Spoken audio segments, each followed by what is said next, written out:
Hallelujah. आप सभी को प्रभु यीशु मसीह के महान नाम में जय मसीह की। आज हम परमेश्वर के वचनों के द्वारा कुछ सीखेंगे कि जब हम नए विश्वासी होते हैं, जब हम परमेश्वर के निकट अपने जीवन को लेकर के आते हैं, तब हमारे जीवन में बहुत सारे सवाल होते हैं जिसे हम किसी से पूछ नहीं सकते। और लेकिन आज हम परमेश्वर के वचनों के द्वारा सीखेंगे कि हमें घुटनों पर ही बैठकर प्रार्थना करना है या हमें किसी और रीति से हम प्रार्थना कर सकते हैं। क्या सिर्फ घुटनों पर ही बैठकर प्रार्थना करना अनिवार्य है? हालेलुया। प्रार्थना के दौरान एक सच्चे विश्वासी अधिकतर घुटनों के बल बैठकर प्रार्थना करते हैं। बाइबल में प्रार्थना करने की सबसे महत्वपूर्ण मुद्रा घुटनों पर बैठना ही बताया गया है। दरअसल यह शारीरिक मुद्रा प्रार्थना करने वाले की नम्रता का प्रतीक होता है। इस प्रकार वचन हमें मिलता है एजरा की पुस्तक उसके 9वें अध्याय उसके 5वें वचन में, परंतु सांझ की भेंट के समय मैं वस्त्र और बागा फाड़े हुए उपवास की दशा में उठा, फिर घुटनों के बल झुका और अपने हाथ अपने परमेश्वर यहोवा की ओर फैला कर कहा। और दूसरा वचन मिलता है प्रेरितों के काम 9वां अध्याय उसके 40वें वचन पर, तब पतरस ने सबको बाहर कर दिया और घुटने टेक कर प्रार्थना की और सब की ओर देखा और कहा, हे तबीता उठ। और वचन मिलता है हमें प्रेरितों के काम 21वें अध्याय उसके 3 से लेकर 6वें वचन तक। जब वे दिन पूरे हो गए तो हम वहां से चल दिए और सब ने स्त्रियों और बालकों समेत हमें नगर के बाहर तक पहुंचाया और हमने किनारे पर घुटने टेक कर प्रार्थना की। हालेलुया। घुटने पर बैठकर प्रार्थना करने का अर्थ अत्यंत स्पष्ट है। परमेश्वर के सामने घुटनों पर आने का अर्थ उसकी संप्रभुता और उसकी सर्वोच्चता को मान लेना होता है। घुटनों पर बैठकर प्रार्थना करने का अर्थ है कि हम यह मान लेते हैं कि परमेश्वर ही हमारे जीवन का स्वामी है, वही हमारा प्रभु और राजा है, वह ही सर्वशक्तिमान और सर्वश्रेष्ठ है। स्वाभाविक रीति से भी यदि हम देखें तो किसी के सामने घुटने टेक देने का अर्थ होता है सामने वाले व्यक्ति के सामर्थ्य और शक्ति को मान लेना और उसके अधीन हो जाना।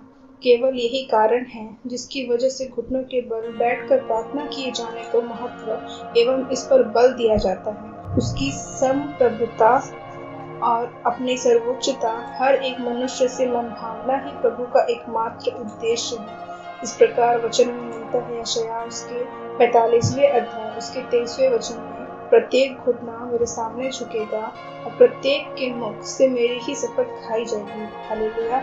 इस प्रकार हम बाइबल में पढ़ते हैं कि बाइबल के समय के संसार में घुटनों पर बैठकर ही प्रार्थना करने को अधिक महत्वपूर्ण माना जाता था। इस प्रकार दाऊद, सुलेमान, एलिया, दानियल, यीशु मसीह खुद, पौलुस इत्यादि सब घुटनों पर ही बैठकर प्रार्थना किया करते थे। इसका वचन में मिलता है दूसरा इतिहास उसके 6वें अध्याय उसके 13वें वचन में, पहला राजा 19वें अध्याय उसके 18वां वचन में, दानियल की पुस्तक उसके 6वें अध्याय उसके 6वें वचन से लेकर 11वें वचन तक, लूका की पुस्तक 22वें अध्याय उसके 41 वचन, प्रेरितों के काम 9वां अध्याय उसके 40वां वचन और 21वां अध्याय और 5वां वचन। हालेलुया।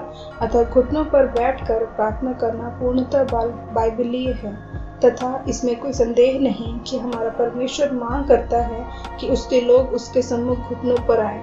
घुटनों पर बैठकर प्रार्थना करना परमेश्वर को आदर देना एवं उसका सम्मान करना होता है। परंतु आज इस विषय में कई भ्रांतियां भी कलीसियाओं में व्याप्त हो चुकी हैं कि कई पास्टर एवं प्रचारक प्रचार करते हैं कि यदि आप घुटनों पर बैठकर प्रार्थना नहीं करते तो परमेश्वर आपकी प्रार्थनाएं नहीं सुनता। वहीं दूसरी ओर यदि कोई विश्वासी किसी पास्टर या प्रचारक से कहता है कि उसके घुटनों में दर्द हो रहा जिसके लिए आप प्रार्थना करें, तो तुरंत वह पास्टर या प्रचारक उसे उत्तर देता है कि चूंकि आप घुटनों पर बैठकर प्रार्थना नहीं करते इसलिए आपके घुटनों में दर्द रहता है। कई पास्टर्स एवं प्रचारकों को मैंने स्वयं यह संदेश देते हुए सुना है कि यदि किसी मसीही का जीवन आंसू, प्रार्थना और घुटनों का जीवन नहीं है तो वह मसीही ही नहीं है। परंतु यह शिक्षा बाइबल के ओर से नहीं है। जैसा मैंने पहले भी कहा कि कुछ पास्टर या प्रचारक अपने स्वयं के अनुभव को धर्म सिद्धांत बना लेते हैं और उसे जबरन दूसरों पर थोपने का प्रयास करते हैं। यह बहुत ही भयानक बात है। गौरतलब है कि बाइबल में कई ऐसे महापुरुषों के बारे में बताया गया है जिन्हें कभी घुटनों पर बैठकर प्रार्थना करते हुए हम नहीं देखते। हालेलुया। बाइबल किसी भी मसीही को बाध्य नहीं करती कि वह घुटनों पर बैठकर ही प्रार्थना करे। यदि मसीही घुटनों पर बैठकर प्रार्थना करते हैं तो यह बहुत अच्छा है। यह परमेश्वर को भी भाता है कि उसकी संतानें उसे अपने जीवन में इतना महत्वपूर्ण स्थान दें। परंतु यदि किसी कारणवश कोई मसीह प्रार्थना में घुटने नहीं टेक पाता है तो वह कोई पाप नहीं, बीमारी, बुजुर्ग की अवस्था, चोट, दुर्बलता या किसी भी अन्य कारण से यदि कोई प्रार्थना में घुटने नहीं टेक पाता तो प्रभु उस व्यक्ति की परिस्थिति को समझता और जानता है। स्पष्ट है, परमेश्वर मनुष्य की तरह संकीर्ण सोच नहीं रखता। हालेलुया। स्पष्ट है कि परमेश्वर मनुष्य की तरह संकीर्ण सोच नहीं रखता। इस प्रकार वचन यशायाह 55 उसके 8 और 9वें अध्याय में वचन कहता है, क्योंकि यहोवा कहता है, मेरे विचार और तुम्हारे विचार एक समान नहीं है, न तुम्हारी गति और मेरी गति एक सी है।